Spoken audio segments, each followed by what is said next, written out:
এখানে গাছের গোড়া মাটিগুলো ফেলে দিচ্ছিস কেন?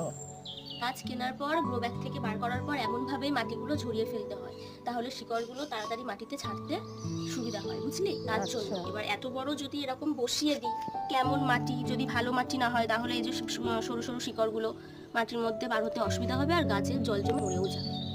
অনেকটাই তো মাটি রে। হ্যাঁ, ওই জন্যই তো বেশি করে ফেলছি, যাতে গাছটার অসুবিধা না হয় পরে, আর যাতে অনেকদিন থাকেও, নাহলে যদি মরে যায়।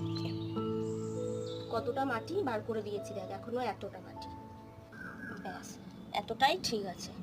এবার এটাকে ধরে এখানটা ভাবে বসিয়ে দেব।